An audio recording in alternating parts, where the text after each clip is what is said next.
also stay in the United States and accomplish this. You can give yourself a year, you can give yourself 2 years. Pros and cons and make better choices. It's 2023. We don't want to waste time. We want to use our resources very well, especially our money, and we don't want to repeat certain careless mistakes in the past.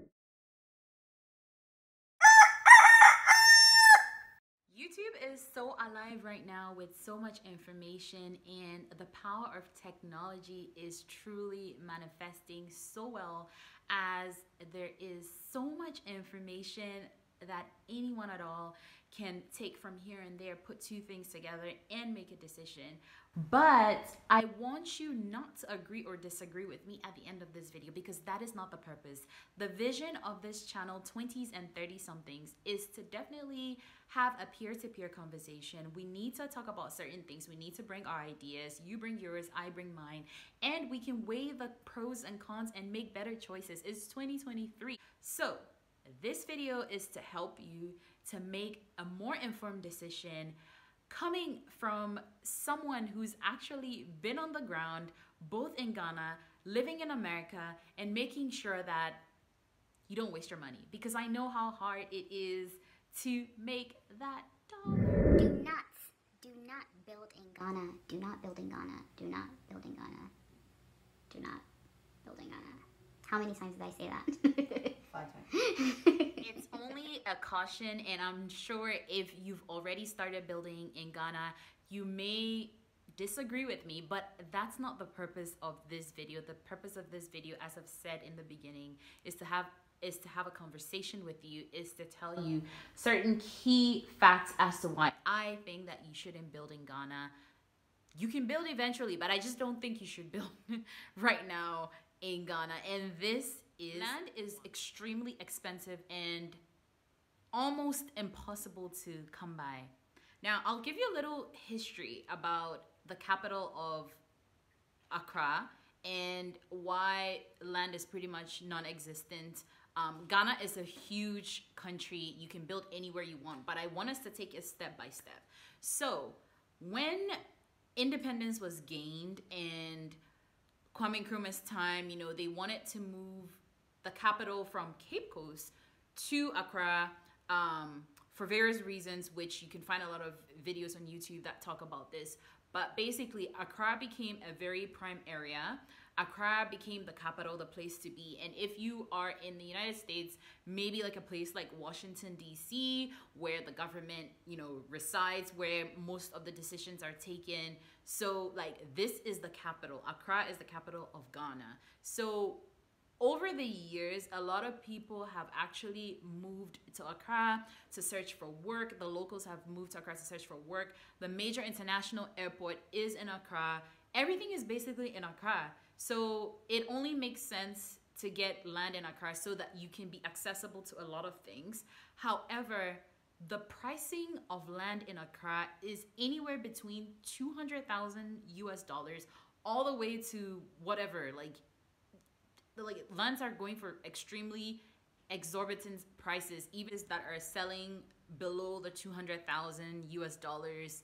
However, these places are the outskirts of Accra. I'm talking about prime areas in Accra. So anything that I said relating to point number 1 are the prime areas in Accra.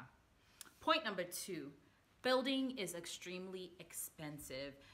Over the years, the pricing of material and building materials have changed so much in Ghana, and it's actually becoming a huge problem because even the locals, like aspiring young individuals who are working really hard, are finding it very difficult to be able to meet up to what the inflation is in the country. Coming from the diaspora, it may not be expensive to, you know, do business here because you have dollars and you're exchanging them, and when you do, you basically get a decent amount of exchange rates, and you have a lot of money that you can, you know, work with.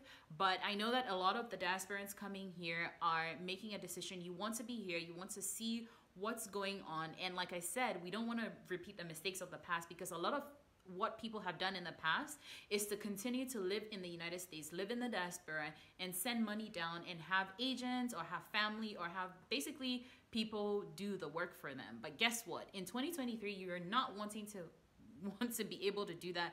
You want to be able to come down here. You want to be able to see what's going on. So don't make that mistakes. There are a lot of land guards going around selling pieces of land to various people. Like one piece of land can be sold like 10 people. And if you don't have the right documentation, or you don't have the right visibility to show that the land is yours, you may be in big trouble. So building is extremely expensive, and I don't think that at this time that is something that really you should be investing, because it's changing all the time. Unless, of course, you want to start with a very small plan and build as you go on. But I think that you want to live a really good life. You may have kids, you may have family that you're coming with.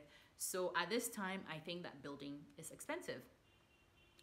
So point number 3, which is a really, really, really important point, and I think that you should take this really, really seriously, because unlike the United States, whenever there is a property or like a development, I wouldn't say property, not property, like a development which needs access to, and this point is specifically to people who would beg to differ and say that, yeah, you can build it in the outskirts of Accra, or you can just go a little bit outgrid or off-grid. Is that what they call it? Yeah, off-grid, and live a peaceful life. It's not the same. This is not the US.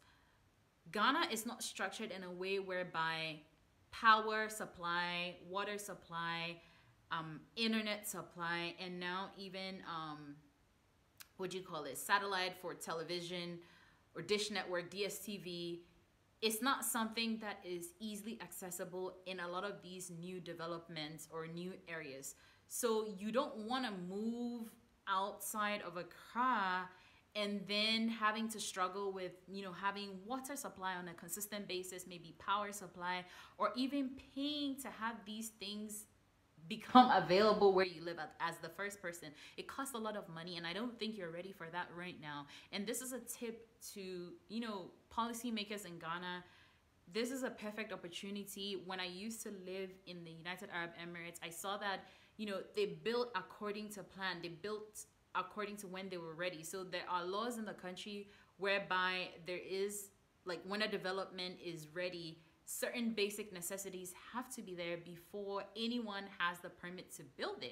And I think that that's a great policy that, if it is implemented in this country, is gonna really work and really help, because that at least when you move over there and you want to be off-grid and you want to have just a peaceful life, grow your little family, you don't have issues with basic necessities, because hey, it's who wants to live that way? It's really frustrating. It can be really frustrating when you have to buy water in tankers and have them supplied to your home and not having running shower. I mean, you're from the United States. You know that these things you're used to. You could tell me that you can live a certain way for a while, but I don't think that that's the perfect way to live. You shouldn't move and have all these frustrations. You should just live peacefully and happily. And that is going to lead me to point number 4. You may not have the same income that you're going to have over time. And like I said, a lot of the diasporas that I'm seeing on YouTube are totally moving everything to Ghana because they want to be present. And I don't know, for whatever reason, if you're planning to take maybe like a year off or 2 years off or unlimited infinite years off, income is not going to flow consistently to the extent that you're going to have a lot of things to be able to take care of. You're moving. It's a big deal. You're moving to another country. So you want to make sure that you do things step by step. You take in what you can, one point at a time, without overwhelming yourself, without getting discouraged when you come to the motherland, and without having heartbreaks and disappointments and feelings of having to go back. I mean, there's nothing wrong with trying and failing, but you must fail in a good way, in a way that you're going to learn and then come back even stronger. So because of that reason, I think that you shouldn't build.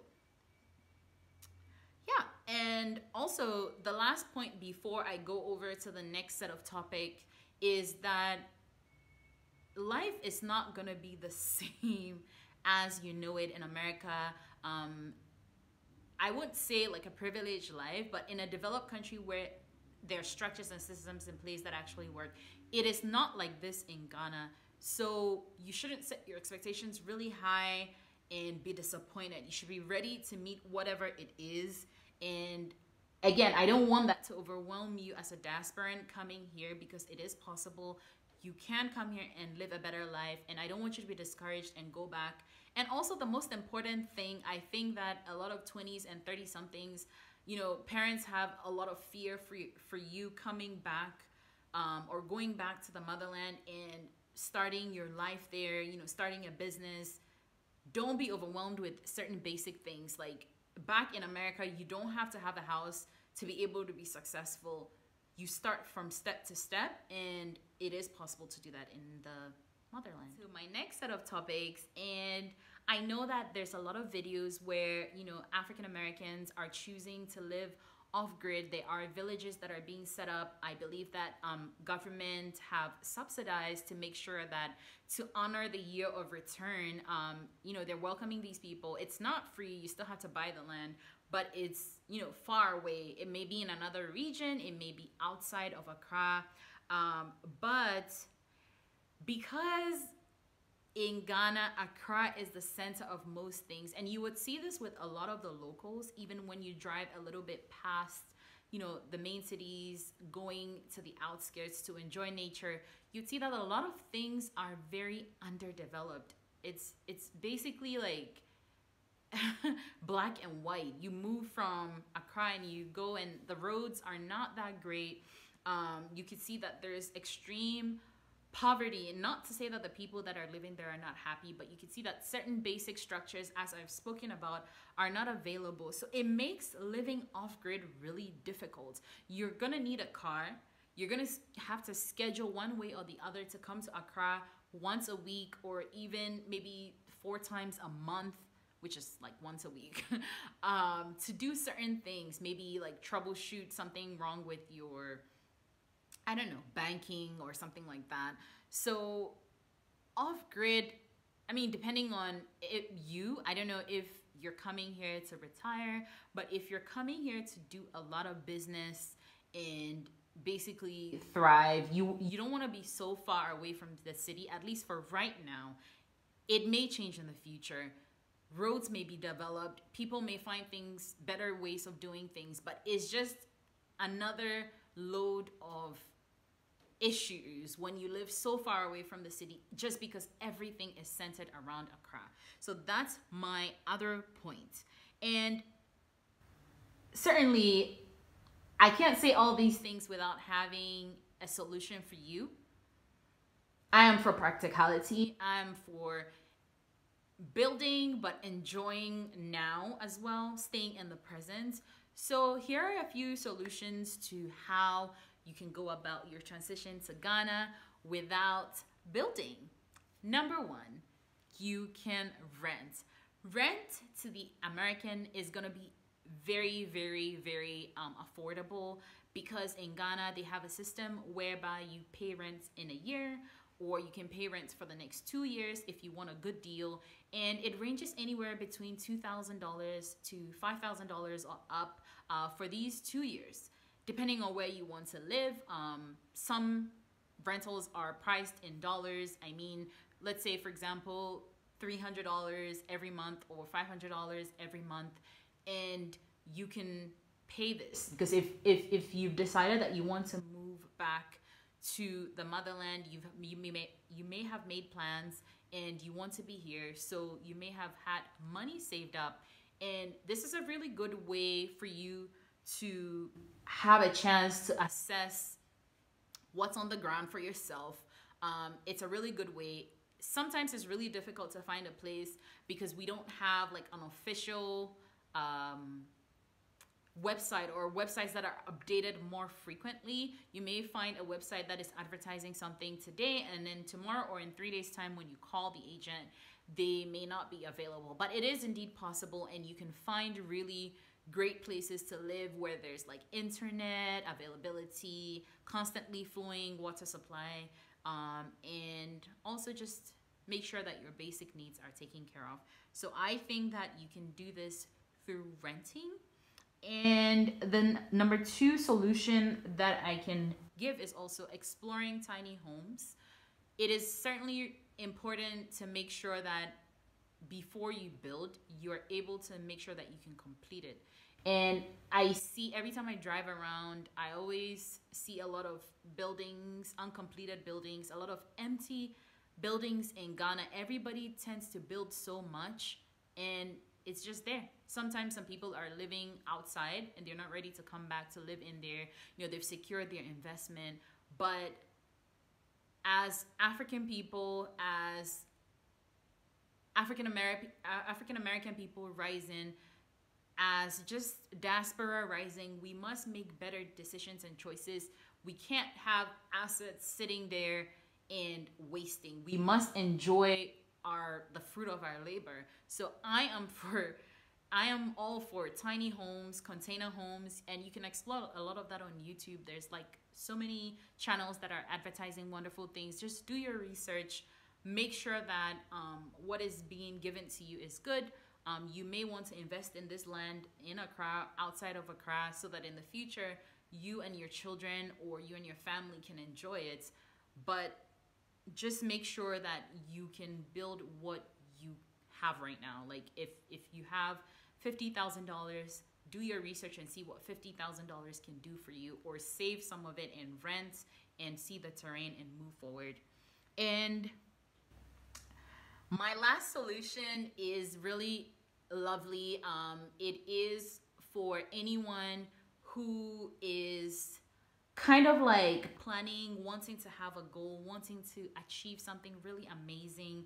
And you can contact me privately, shoot me an email, and we can talk about this. I do consult for this if you want to, and you're gonna love it.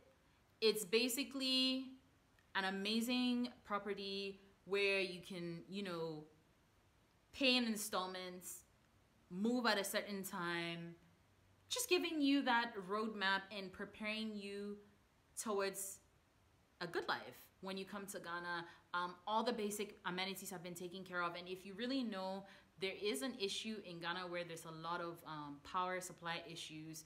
So this opportunity that I'm ready to discuss with you is gonna definitely help you, remove you out of all those unnecessary problems. So the last solution that I have for you is a tailored one. It's one that is absolutely gonna blow your mind. So good things don't just come by easily. I am going to have you do that extra step to show that you're truly interested and committed. If you're watching this video, you can email me. My details are going to be in this video. Now, this solution is going to tie in everything together. If you're like me and you are thinking the way I am thinking, if you are in your 20s and your 30s, this is definitely something possible that you can do step by step, because there are various options for you to be able to accomplish it. This place that I have for you, that I'm going to introduce you to, is going to basically help resolve all the problems that you don't think that may have solutions to. It's going to save you time. It's going to put you in the right perspective. It's going to put you close to a place where even if you decide to do business, it's still going to be, accessible to you. And it's a place that you can definitely grow with your family, or even if you're a single person and you're soul searching, coming here to start all over, you can accomplish this. You can also stay in the United States and accomplish this. You can also stay in the United States and accomplish this. You can give yourself a year, you can give yourself 2 years, and once money-wise, what you're supposed to do in the start is accomplished, then you can definitely transition easily without having any type of basic necessity issues. Because mind you, I don't think that in 2023 you should be dealing with having a tanker supply you with water. I don't think in 2023 you should be in a place where you don't have access to internet. I mean, if we don't have access to internet, where are we gonna be? It's because of this medium that we're able to connect and we're able to move forward.